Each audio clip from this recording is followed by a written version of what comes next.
Tami. O que lhe será para mim? Nada e tudo. Dependerá da senhora. Nada mais posso adiantar-lhe, mas se encontra preparada, se deseja ressarcir débitos, da forma como elaboramos o plano, será o melhor meio para isso. Ore bastante, medite, estude, reflita em tudo que já fez e proponha-se, de maneira intensa, a não cometer os mesmos desatinos. Não quero dizer com isso que se deparará lá, com situações idênticas, não, que isso seria difícil e não necessário. Porém, dentro de novas situações, convivendo com as mesmas pessoas em amizade ou parentescos diferentes, a oportunidade de resgates e aprendizados sempre se faz. Quanto a você, Geraldo, leve novamente os bons propósitos de ajudá-la, pois ela irá necessitar, e leve também bastante entendimento e paciência, caso o que esperamos não aconteça, venha acontecer. Dispus-me a ajudá-la e o farei com muito amor, irmão. Algumas outras considerações ainda foram aventadas, algumas indagações, respostas explicativas, e os dois foram dispensados. No momento em que a preparação mais circunscrita ao cumprimento do plano devesse se iniciar, eles seriam notificados.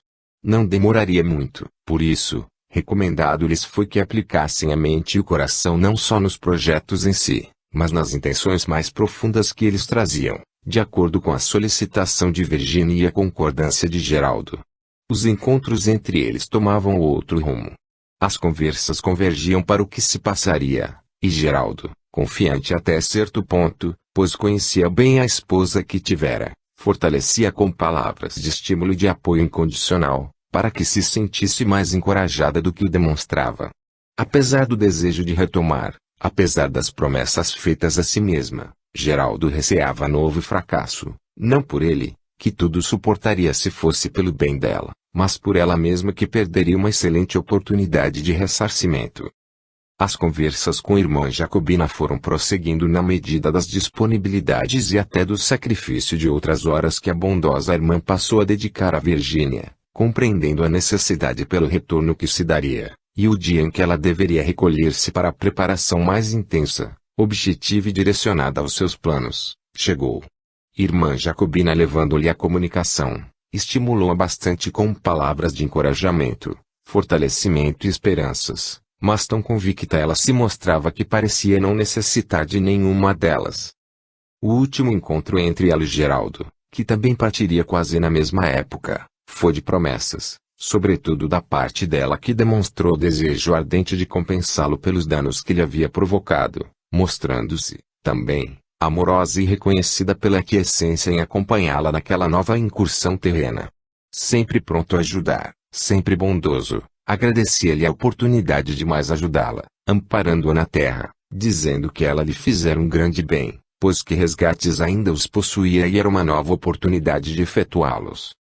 Ambos lamentavam o tempo em que se veriam separados. Só se reencontrariam na juventude, quando o amor que teriam despertado no coração seria o móvel que os impeliria ao casamento, quando os resgates e o auxílio maior seriam efetuados. Conforme deve se realizar, a preparação foi efetuada dentro do prazo a que se propuseram, um pouco mais longo para Virgínia, de forma que quando partisse, Geraldo lá já estaria há cerca de alguns meses. Talvez, quando fosse levada para acompanhar a formação do corpo que utilizaria, ele já estaria vendo a luz com os próprios olhos. Diante de Deus e sob a supervisão dele, esses fenômenos são muito naturais, pois que a nossa vida de espíritos imortais se compõe de uma sequência de idas à Terra e retornos ao mundo espiritual, até que todos os compromissos sejam saudados e o espírito se veja liberto para outras jornadas em mundos mais elevados. Entretanto, enquanto isso não acontece, somos submetidos a essa lei e a ela temos que cumprir, como Virginia e Geraldo estavam cumprindo. Há 10 anos os dois já se encontravam na Terra, cada um por si, junto dos seus familiares, sem nunca se terem visto, que esse era o programado, não obstante ambos tivessem renascido na mesma cidade, a mesma onde tiveram uma existência comum há anos atrás. Virginia estava junto daquela que lhe fora filha, como sua neta. A menina, desde a mais tenra idade, mostrava-se, às vezes, dócil, mas, a primeira contrariedade, as mais simples relativas a folguedos infantis ou a normas de educação que os pais desejavam lhe transmitir, demonstrava rebeldia, e fechava-se em seu quarto sem desejar falar com ninguém. A avó, que vivera a experiência semelhante há anos quando a mãe procedia da mesma forma, às vezes dizia ao filho, pai de Amarilis, não sei a quem puxou essa menina. Se tivesse convivido com mamãe, a sua avó, diria que teria saído a ela ou aprendido com ela. Porém, não se encontraram, nunca se viram, mas tenho a impressão de que as tendências permanecem no sangue e se revelaram nela. E por que não se revelaram na senhora que conviveu com ela e sofreu com suas atitudes, como sempre me contou? Eu não sei, filho. Nem sempre compreendemos os desígnios de Deus. Apesar de gostar muito da minha pequena, apesar de ela mostrar-se dócil e meiga, às vezes o seu comportamento me assusta, fazendo-me recordar de mamãe. Esqueça-se disso, e ajude-me a educá-la, para que a nossa pequena flor seja feliz. Ela é dócil com a senhora. Quando está em sua companhia, parece outra pessoa. E, filho, isso acontece porque a amo e tolero suas impertinências, mas se a contrariar, tenho a certeza de que agirá do mesmo modo. Pois converse com ela num momento de tranquilidade e carinho, para fazê-la entender como deve portar-se pelo seu próprio bem. Nós a suportamos porque amamos muito, mas a vida lá fora é uma disputa constante e as contrariedades sempre surgem. Ela não poderá se portar lá fora como aqui dentro, conosco. Eu tentarei, filho, mas já tenho feito isso, e ela obriga-me a mudar de assunto, dizendo-me, não estrague este momento, vovó, com recriminações. Continue a história que me contava, senão vou para o meu quarto. Diligente com os estudos, Amarilis ia aprendendo e preparando-se para o futuro. O que faria, ninguém o sabia, nem ela mesma. Muitos cursos estavam em sua mente, outros iam se achegando à medida que estudava e que tomava conhecimento das possibilidades que teria para seguir uma profissão. Os anos transcorriam e muito pouco ou quase nada conseguiram modificar em seu caráter, quando se rebelava. A vozinha, como a chamava nos momentos em que a ternura do seu coração sobrepujava as outras tendências, já não estava mais em sua companhia. Uma enfermidade não muito longa mas pertinaz, levara-a, e a netinha sentiu muito a sua falta. A companhia da avó, fazendo as suas vontades, era a ternura para a sua vida. Agora via-se só mas, conforme o tempo passava, quando interesses novos começavam a despertar a vida dos adolescentes, ela ia esquecendo, ou pelo menos não falava mais tanto nela. E quando o fazia, não deixava mais a tristeza tomar seu coração. Era filha única. Os pais tratavam-na com carinho, e primos, ela possuía alguns, filhos dos filhos de Alberto que, por terem seu lar apenas homens, tanto nos 2 filhos que Deus lhe mandara, como nos netos que chegaram, nunca tivera uma menina para enternecer-lhe o coração com mais delicadeza e meiguice. Por isso sempre gostara da sobrinha neta e se comprazia com ela, a quem a menina se voltou mais depois da partida da avó. Todavia, não era sempre que podiam estar juntos porque moravam distante. A casa que Geraldo e Virgínia construíram num momento de felicidade, fora transformada toda numa próspera firma de engenharia, pois os 2 filhos de Alberto também seguiram a carreira do pai. Para a moradia, construíram uma bela casa um pouco mais longe, na paz que as grandes cidades nem sempre permitiam. Os seus netos, já rapazes com grande futuro, eram estudiosos e corretos. O mais velho deles completava o seu curso e uma grande festa se preparava para comemorar sua formatura, não só aquela em que a própria escola promove em conjunto com todos os alunos, as suas famílias, os professores, mas outra, de caráter particular, no qual reuniriam os amigos para partilharem da felicidade que sentiam e das esperanças que abrigavam. Amarilis já era uma bela jovem. Os rapazes, sobretudo os companheiros da escola, como os frequentadores do clube onde a família a levava para juntos desfrutarem de agradáveis momentos de lazer, olhavam-na com insistência, mas ela, entre todos, passeava sua beleza e elegância, feliz por chamar a atenção, mas nunca se fixara em nenhum.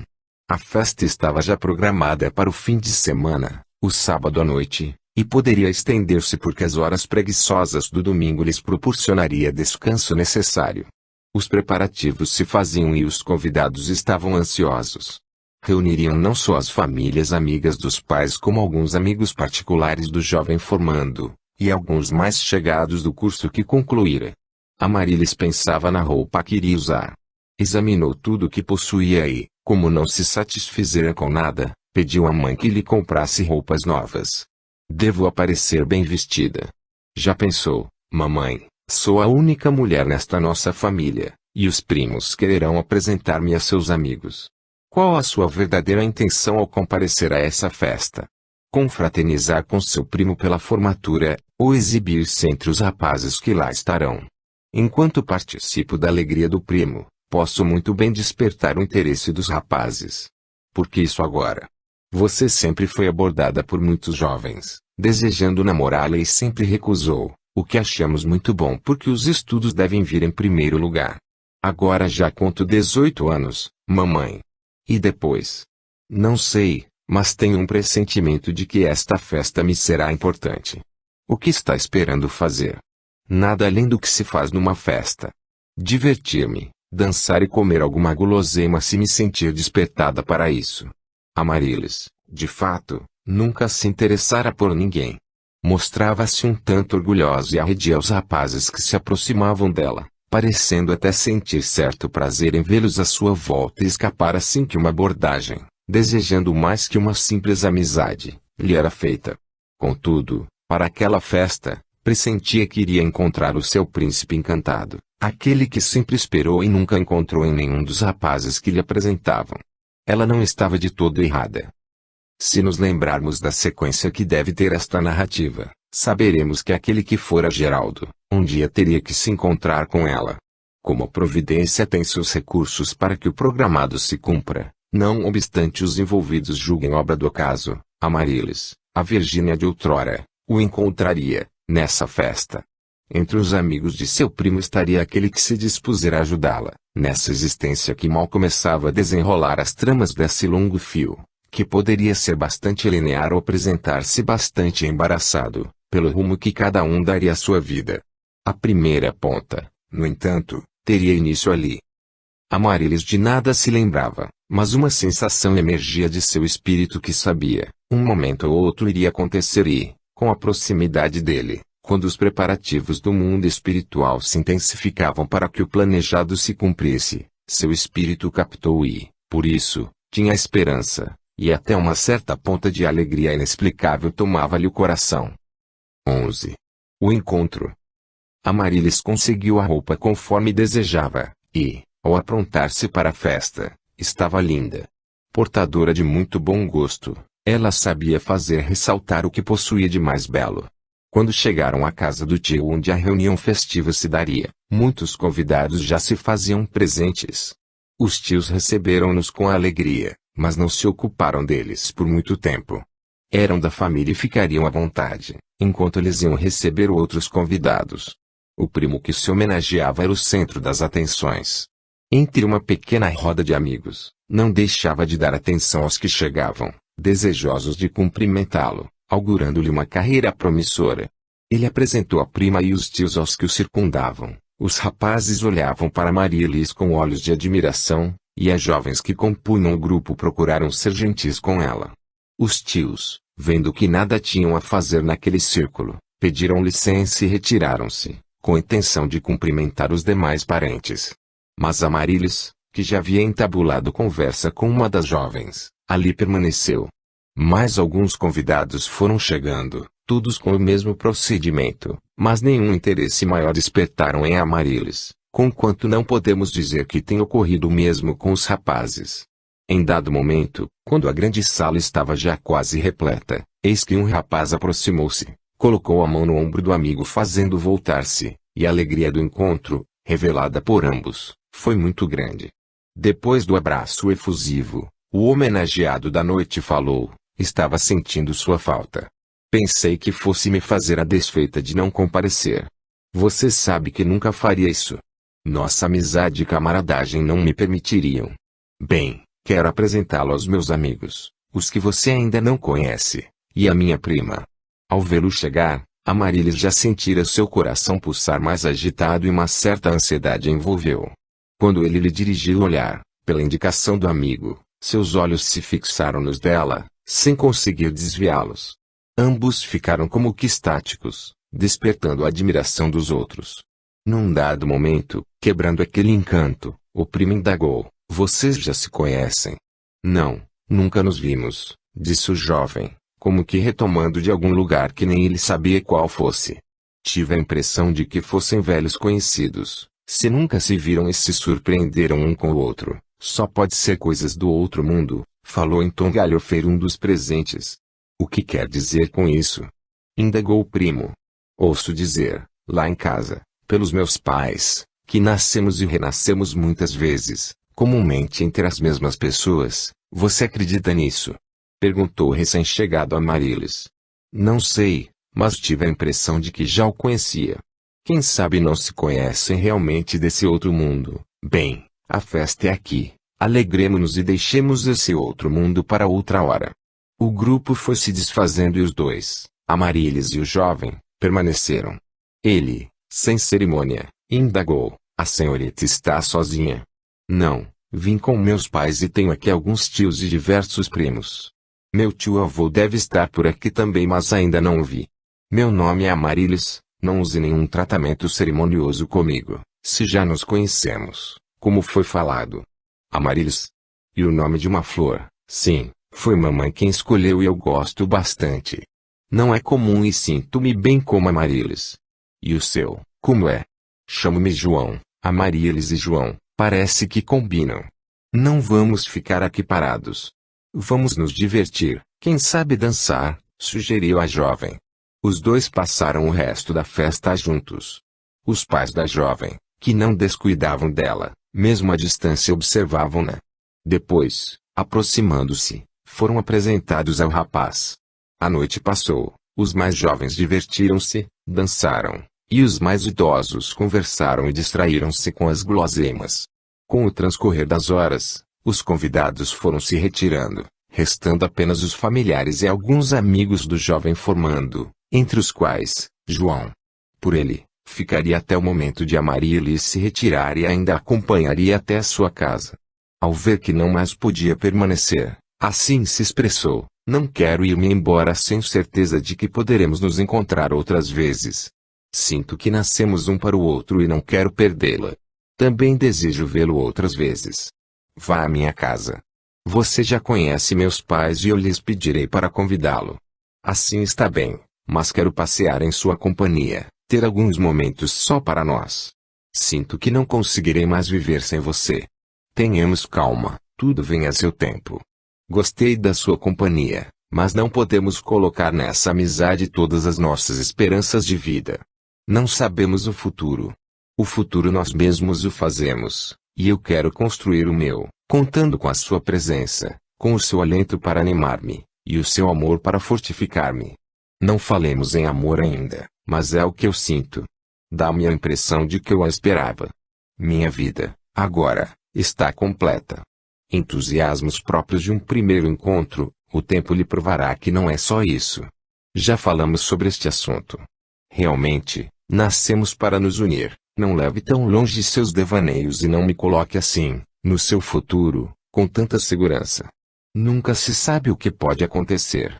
Somente amor e felicidade é o que acontecerá se ficarmos juntos para sempre. Quer dizer que nos encontramos hoje, e, pelo que estou entendendo, já estou sendo pedido em casamento. Falou Amarilis, em tom jocoso. E o que mais desejo? Você parece não me entender e ainda está brincando comigo. É muito cedo para esses arroubos, precisamos nos conhecer melhor. Você tem ainda uma etapa a vencer, pois nem formado está, mas caminho para isso. Logo terei meu diploma, trabalharei com papai que já está bem estabelecido na vida e não haverá dificuldade alguma. E se eu não for quem está pensando? Afinal, não me conhece e poderei decepcioná-lo, nada que venha de você será decepção para mim.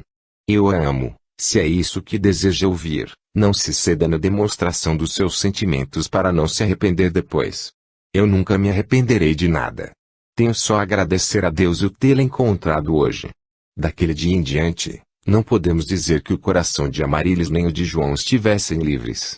Ela trazia-o sempre no pensamento, e ele, por sua vez, passava as horas de separação ansiando pelo instante do encontro, e, por isso, insistia sempre e cada vez mais em vê-la. Ela estava feliz. Parecia ter encontrado alguém que lhe traria apoio, segurança moral e tranquilidade para o resto da vida. Tal era a paz que sentia na companhia dele. Contudo, como era mais ansiosa e irrequieta, nem sempre ficava tão atenta nos momentos da mais profunda expressão do amor que ele sentia por ela. Talvez a própria segurança que ele lhe transmitia demonstrava que não precisaria preocupar-se, pois ele estaria a seus pés, sempre, fosse em que situação fosse. Ambas as famílias tinham conhecimento desse amor. João a levara para conhecer seus pais e, em casa de Amarílis, ele era o hóspede constante, lamentando quando devia se retirar. Sem poderem ainda assumir um compromisso mais sério como ele próprio desejava, que seria o casamento, pois cada um, por sua parte, deveria completar os estudos, eles iam se preparando. Como o tempo nem se apressa nem se acomoda, mas segue seu curso rotineiro e normal, dentro das horas e dos dias que formam um ano, o tempo passou, e eles puderam, ambos, ter seus cursos concluídos e estar preparados para o desempenho da profissão. O casamento já fora marcado. Preparava-se uma grande cerimônia, exigência da própria Amarílis, que se preocupava mais com a festa que teria, com o enxoval que levaria e o seu traje nupcial, do que com a vida de casada e a direção da casa, cuja responsabilidade estaria sobre seus ombros. Ela, que não possuía nenhuma experiência nesse particular, sempre fora servida, mas João não se importava, pensando na companhia constante que ela lhe faria, pois que serviços, dizia ele, sempre tem quem os faz. Quando a data marcada chegou, tudo estava preparado e a cerimônia foi a mais bela que todos haviam visto nos últimos tempos. Amarílis e João iniciariam, a partir daquele dia, uma vida em comum, que esperavam, fosse plena de venturas e alegrias. E fariam o possível, pelo menos ele assim pensava, para que perdurasse por todo sempre. Todo começo de vida, quando os sonhos povoam a mente dos casais, quando a realidade das responsabilidades ainda não se desprendeu do mundo dos sonhos, é muito feliz. As gentilezas entre um e outro dominam todas as ações, e tem-se a impressão de que aquela vida será perene. Mas as necessidades do dia a dia com todas as suas exigências, requerem muito do ser humano em resgates na terra, porque aqui não se vem apenas para os momentos felizes. Porém, se cada um dos dois se esforçar, vivendo um amparando o outro, encorajando, compreendendo e aceitando que não pode ser desviado, numa união intensa pela cumplicidade de todos os momentos e situações, a felicidade não se verá tão abalada. Diante de uma união, mesmo da que se realiza movida pelo mais profundo amor entre seus componentes, ainda que um se disponha a auxiliar o outro, cada um é um. São espíritos unos e independentes, não obstante, em aquistando, se vejam jungidos aos outros pelos compromissos assumidos diante das más atitudes que as suas imperfeições os impeliram a tomar, e precisam promover o próprio progresso, pelo aprendizado, pelos resgates promovidos e pela aquisição de virtudes. O amor une as pessoas e seus espíritos trazem resgates para serem efetuados em conjunto, pois que em conjunto foram assumidos, mas cada um, por sua vez, tem os que independem do outro. E mesmo numa união de amor em que um se propõe a auxiliar o outro, quando encanado, as situações podem modificar-se e nada do que foi planejado se realiza. Por isso, cada componente de um casal que inicia uma vida em comum deve estar atento às suas atitudes, e não mais pensar só em si mesmo, mas no outro também, como o companheiro com o qual deverá conviver, e preparar o lar para os filhos que Deus determinar, recebam em seu seio de amor.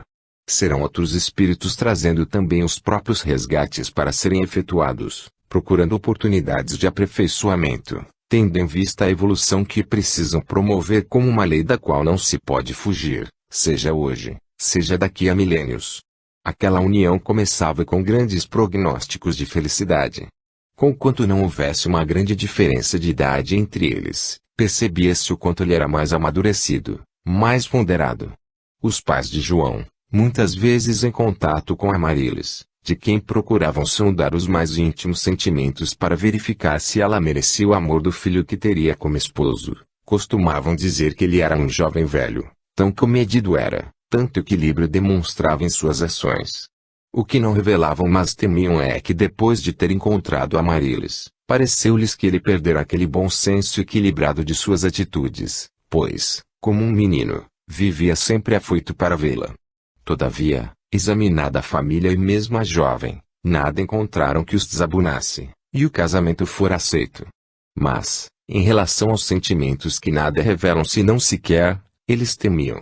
Teria ela no coração o sentimento do amor na mesma intensidade que o dele para com ela?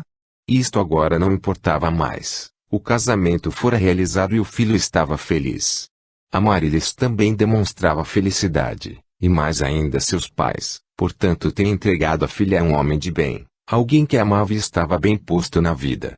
A convivência agora era de ambos, e o início é sempre de muita felicidade.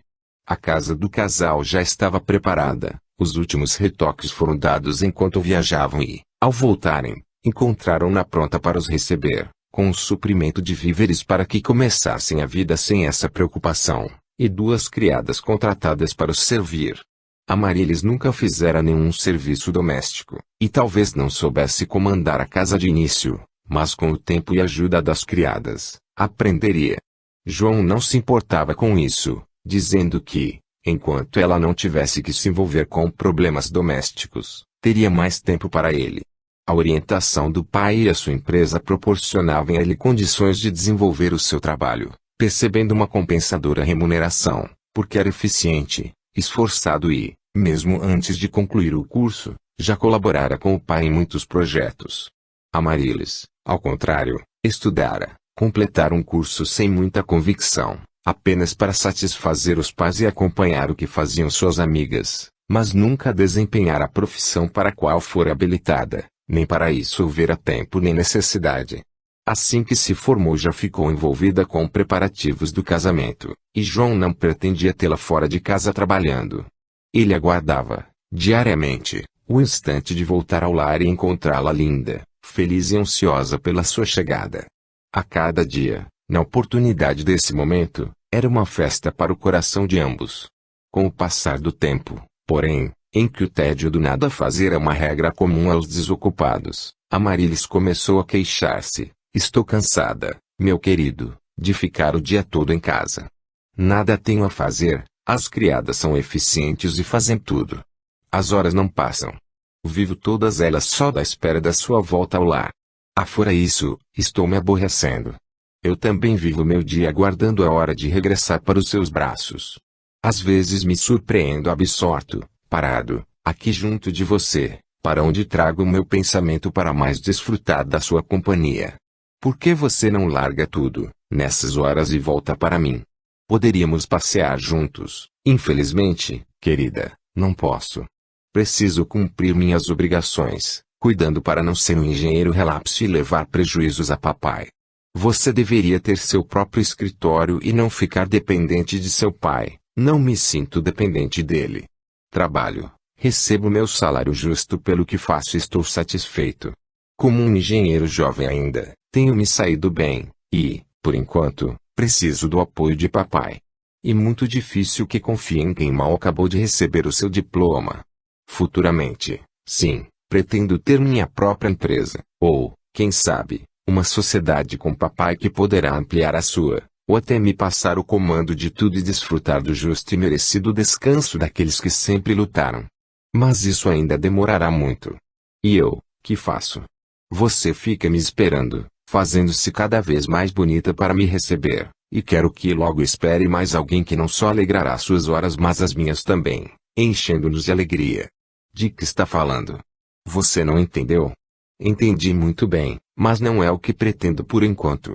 Precisamos nos divertir, e ainda é muito cedo para ficarmos ambos em casa, presos com crianças. E a cadeia mais agradável e suave que teremos. Pense no sorriso de uma inocente criança dirigido a nós. Pense nas suas gracinhas. Não estou gostando nada deste assunto. Venha aqui, abrace-me, dê-me um beijo e goste de mim por mim mesmo e nada mais. Muitas vezes aquele assunto voltou à conversa de ambos, e Amarilis, da mesma forma, recusava-se não só a atendê-lo mas ouvi-lo. Ela deixava-o falar sozinho, sem dar continuidade, desviando a sua atenção para outras coisas que nem eram do interesse dela, aproveitando-se do que se apresentava no momento, para fazê-lo esquecer o que dizia. Até os pais dela, com o passar do tempo, cobravam-lhe um neto. Depois do casamento da filha sentiam-se mais sós e ansiosos pelo sorriso e a meiguice de uma criança entre eles. Certa vez, em casa deles, esse assunto voltou a baila em forma de brincadeira, e ela irritou-se tanto que se levantou, dizendo que iria embora. Que ninguém mais sabia olhar para ela como a Marilis que diziam amar, mas como uma matriz pronta para gerar muitos filhos. Ela exigia respeito à sua vontade e, no momento em que achasse conveniente, ela mesma se manifestaria. Até então, se não quisessem afastá-la, que não tocassem mais no assunto. Estas palavras deixaram a todos estarrecidos, e, ao terminar, ela saiu, dizendo que voltaria para casa. João, compreendendo a inutilidade de tentar convencê-la a ficar, levantou-se também e seguiu-a, ainda consolando-a.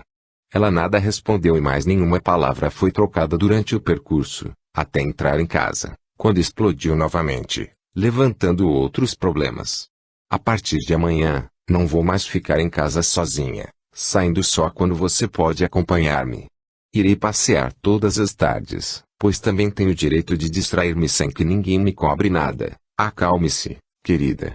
Não viu que estávamos brincando? Uma brincadeira de muito mau gosto. Vocês desrespeitaram a minha vontade. E que todos nós ansiamos pela chegada de um bebê.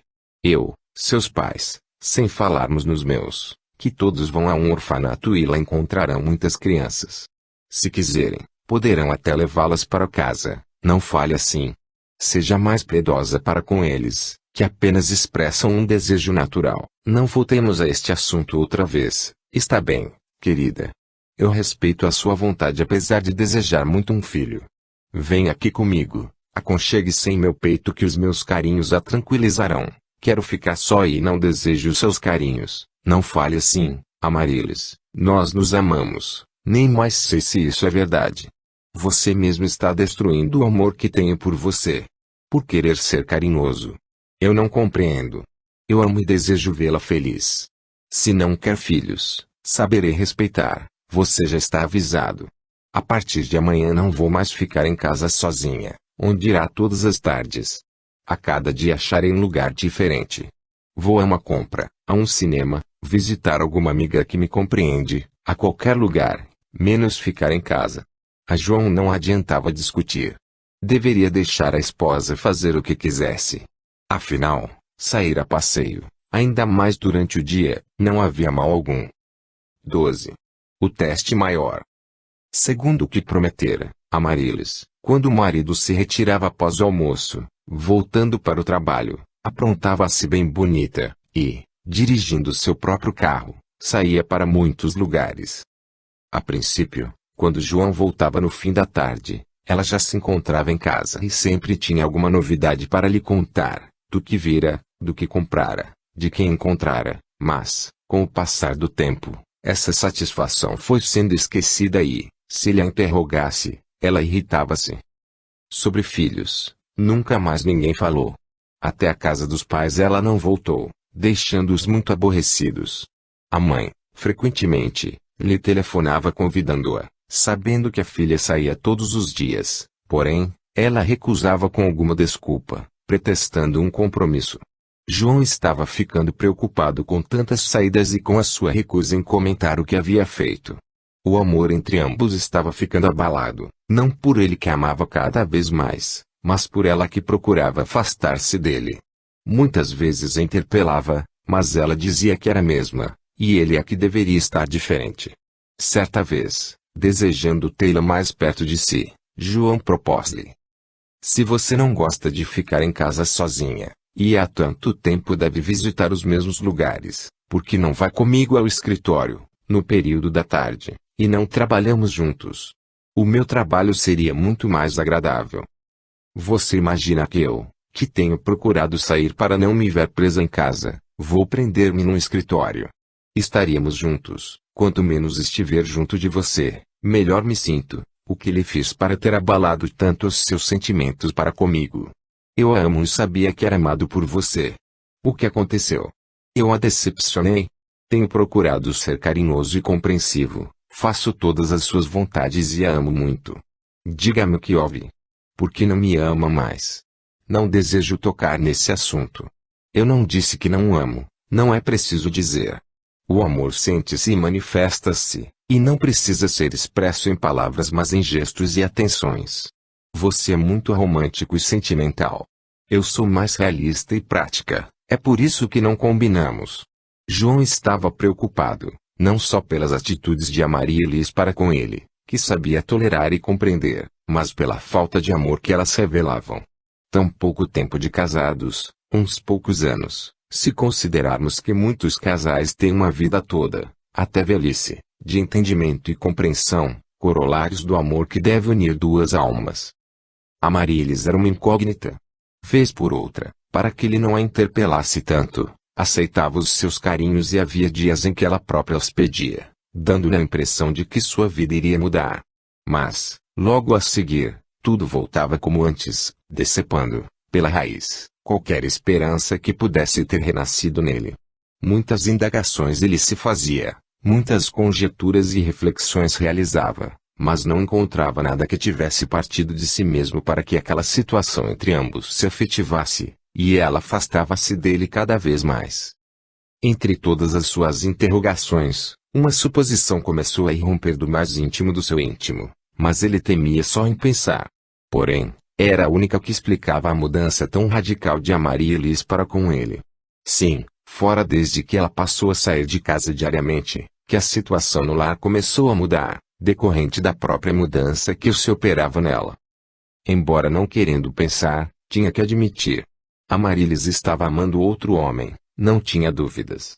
Ela deveria tê-lo conhecido durante os seus passeios e não resistido, quem sabe, aos seus galanteios e atrevimento, e se apaixonara.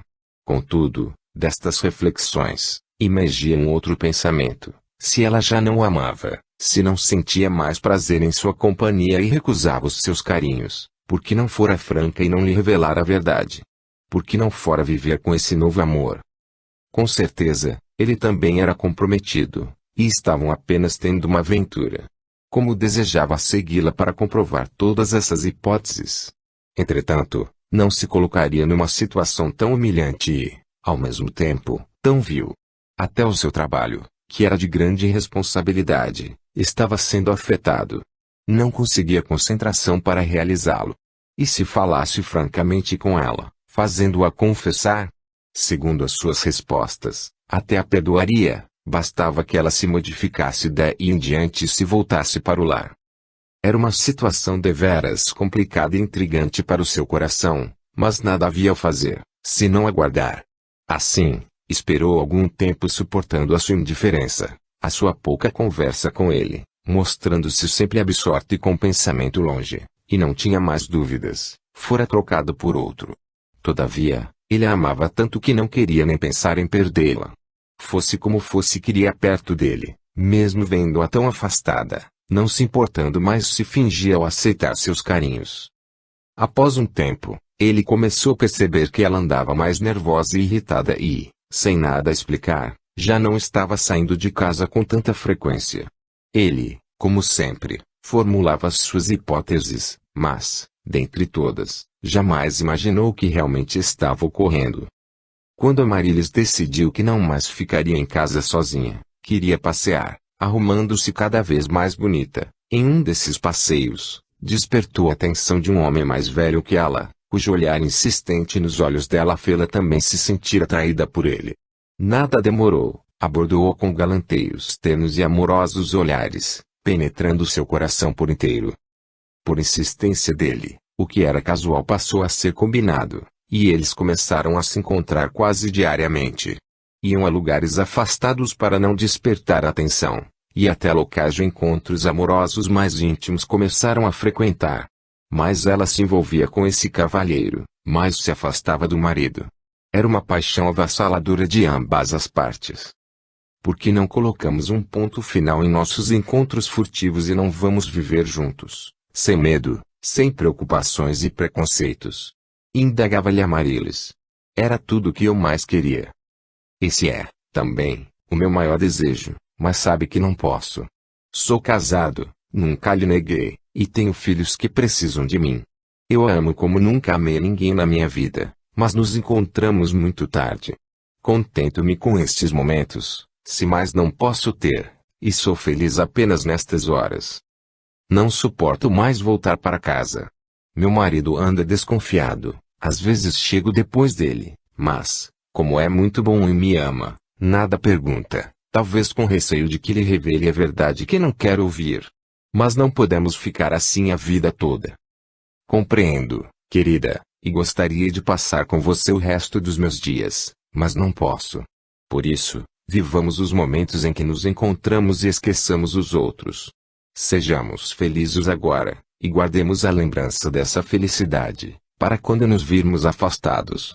Depois que a Marilis passou a permanecer em casa, mais calada e mais irritada, João compreendeu que algum fato grave deveria ter acontecido, mas ela nada dizia.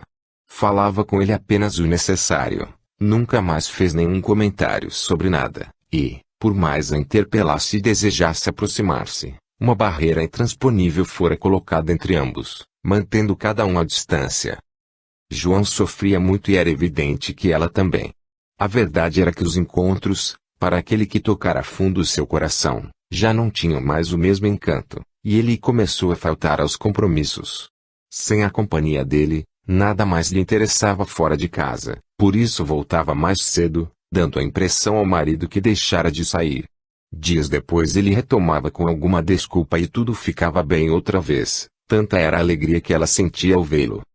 Nessas condições, eles permaneceram ainda por algum tempo, e a Marilis, pretendendo, talvez, que ele tomasse uma decisão a seu favor, permanecendo para sempre em sua companhia, deixou-se engravidar. Ao perceber que seu plano fora bem-sucedido, feliz, ela contou-lhe, dizendo: "O que eu nunca quis com meu marido, eu quis com você, de que está falando? Vamos ter um filho só nosso, do nosso amor, você está ficando louca. E assim que recebe essa notícia que me traz tanta alegria. E um filho só nosso. Venha viver comigo, querido, criaremos o nosso filhinho, seus outros já não precisam de você, os filhos sempre precisam dos pais, e eu não pretendo separar-me da minha esposa nem me afastar dos meus filhos, sempre lhe disse isso, se os filhos precisam dos pais, mas precisa o nosso, crie você com seu marido. Diga-lhe que o filho é dele. Eu não desejo essa criança e não quero saber dela, não suporto mais a vida com meu marido, só pensando em você e nos nossos encontros. Depois, eu não posso lhe dizer que o filho é dele, pois que há muito tempo estamos afastados. Faça como achar melhor, fale-lhe a verdade, mas não me envolva que não posso expor-me, você não tem piedade de mim, do nosso filhinho que irá nascer sem pai.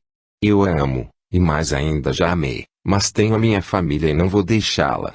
Eu nunca a enganei e acho bom, diante do acontecido, por culpa tão somente da sua imprevidência, que coloquemos um ponto final nestes nossos encontros desde já. Quero abandonar-me justamente agora. Cada um viverá sua vida. Eu não virei mais aqui, não me procure. A partir desse dia começou o sofrimento de Amaryllis. Ela nunca mais saiu de casa às tardes, andava triste, irritada e impaciente, e João percebia até que ela havia chorado muito. Certa vez, transpondo a barreira que ela própria havia construído entre ambos, ele achegou-se bem perto dela, e, com voz terna, expressou que lhe ia na alma. Sei que não gosta mais de mim, embora não saiba a razão, mas sempre amei e a amo ainda, e vejo que está sofrendo. O que houve para ter mudado tanto? Enquanto havia feliz, mesmo afastada de mim, e não obstante suportando a sua indiferença, também sentia certa felicidade porque você é tudo o que eu mais amo nesta minha vida. A sua felicidade é a minha também. Agora, porém, a vejo triste, ansiosa, angustiada, e, às vezes, percebo que tem chorado. Diga-me, seja o que for, estarei disposto a compreender. Se algum mal você fez, sabe que a perdoarei. Aqueles que amam verdadeiramente, sempre perdoam. Ouvindo estas palavras, Amaryllis criou coragem e começou por indagar: você está disposto a me perdoar, mesmo que meu erro tenha sido grave? Erro é sempre erro e não vamos medir a intensidade dele, agora. Fale, o que aconteceu? Estou esperando um filho, então o que imaginei é real. Existe outro homem em sua vida. Bem que eu estava desconfiado, mas nunca quis investigar de medo da verdade. Pois agora a tem toda. Amo outro homem, tenho me encontrado com ele todo esse tempo, Mas agora que espero um filho dele, fui abandonada. O que você esperava de uma aventura fora do lar? Ele é casado? Sim, tem família e disse que não vai abandoná-la por mim, apesar de me amar também. Quem é esse mau caráter? De que adianta saber? Eu sei muito pouco sobre ele. O que me importava era o amor que me dava. Sou muito infeliz. O que vou fazer com essa criança agora? Eu a amo muito, e, por esse amor, posso assumir essa criança como um filho meu. Você faria isso? Pelo amor que sinto por você, eu o farei. Pode dizer a todos que o filho tão aguardado por mim vai chegar agora. Ninguém precisa saber o que houve. Você é muito bom e eu envergonho-me diante de você. O amor sempre nos faz cometer desatinos se não tivermos bom senso, e você foi vítima dos próprios sentimentos. Eu queria muito ter sido amado por você como esse outro homem o foi. Amaryllis abaixou a cabeça envergonhada ante tanta bondade, e nada mais disse. Ele tomou as mãos dela e beijou-as muito, mas logo ela se levantou, dizendo que iria deitar-se. Estava cansada e precisava pensar. Não há o que pensar, querida, apenas descanse, cuidando do nosso filho, tomou ele bondosamente, pronunciando com mais ênfase a palavra nosso. Depois da retirada de Amaryllis, João, com o coração partido pela dor do desprezo, do desamor, atirou-se em uma cadeira, pensando muito, sem compreender o que havia acontecido. Sempre fora atencioso, carinhoso para com ela na demonstração do intenso amor que lhe dedicava, e sabia que o dela para com ele nunca fora na mesma intensidade, mas acreditava ser amado. As lembranças foram se achegando e, de uma a uma, retornou ao dia em que ela se irritara tanto, na casa dos pais, por terem voltado ao assunto que se recusava a discutir, um filho.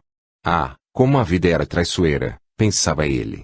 Se ela havia se decidido a ter uma nova vida na qual poria passeios, distrações, para não ficar sozinha em casa, tudo voltara àquele ponto de partida.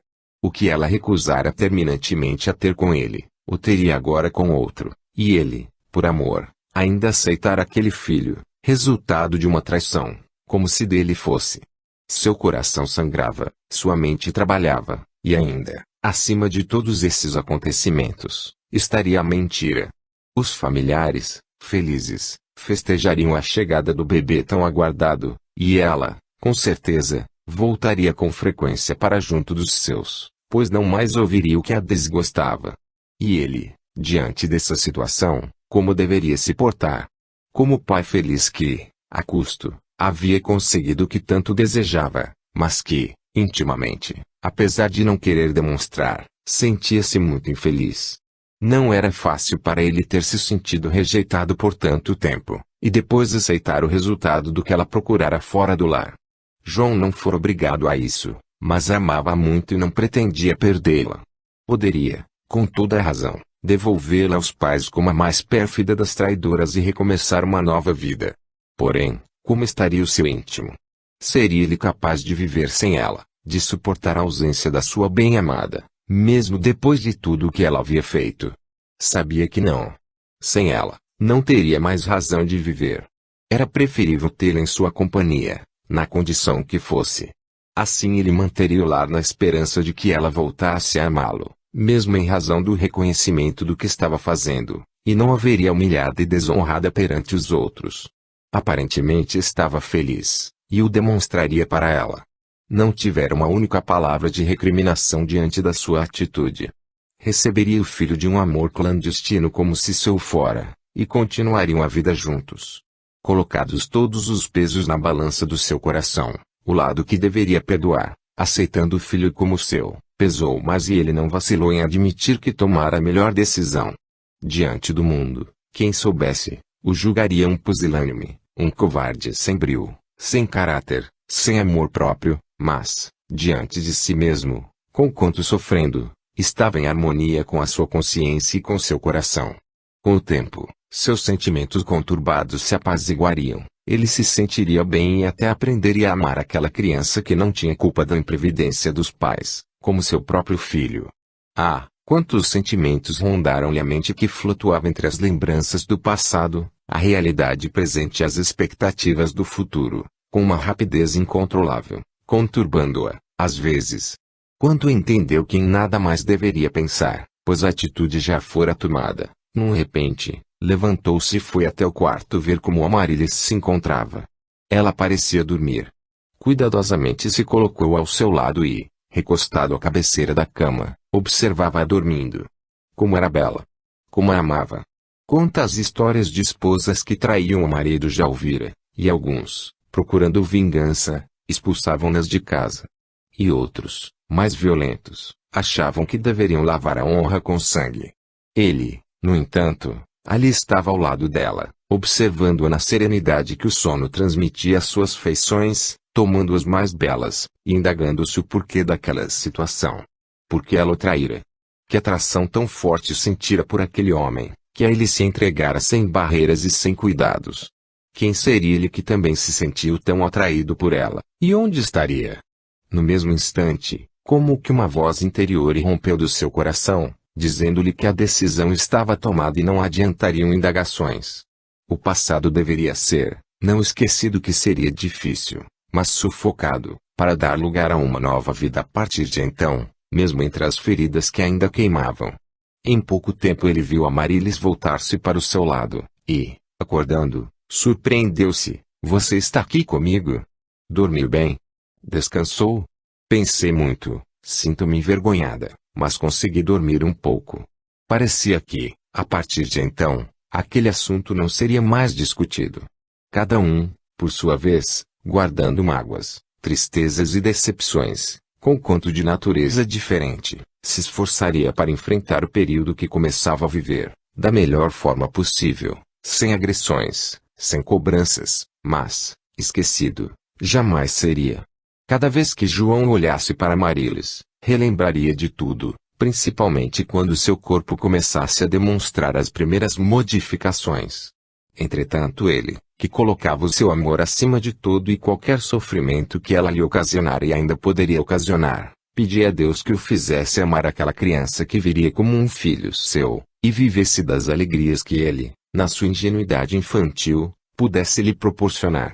Ele estava esperançoso de que as mágoas se acomodassem, e fossem substituídas por um período de serenidade e amizade entre ambos, e que depois, talvez, agradecida por ele livrar-lhe de humilhações perante os outros, por acobertar o seu erro e receber o fruto dele como seu filhinho, o seu amor por ele renascesse. Contudo, de nada adiantaria fazer previsões, pois só o tempo, o grande remédio que, se não cura totalmente as chagas do sofrimento, faz com que doam menos e até não sangrem, lhes proporcionaria uma vida regular. 13. O filho. A partir daquele dia, Amaryllis nunca mais saiu de casa sem a companhia de João. Assim mesmo, iam a lugares mais discretos, porque ainda se ressentia da vergonha que trazia no íntimo. Quando sentiu que poderia dar a notícia aos pais, sem que nenhum vestígio pudesse demonstrar o que havia se passado, e por insistência de João, eles visitaram os familiares de ambos para levar-lhes a boa nova de que a família, conforme era o desejo de todos, iria aumentar. A felicidade demonstrada pelos familiares foi muito grande. Abraços de satisfação e bons augúrios foram trocados, e João, a cada um que recebia, era como se uma punhalada no peito lhe fosse desferida. Mas, como cavalheiro, recebia-o com sorriso nos lábios, que ninguém percebeu, trazia uma ponta de amargura. Ele se dispusera a perdoar, sentia-se bem, nunca mais tocara no assunto com a esposa, mas seria impossível, num momento daqueles, estar tão integrado no papel que representava, como o fazem os melhores atores, e nada sentir.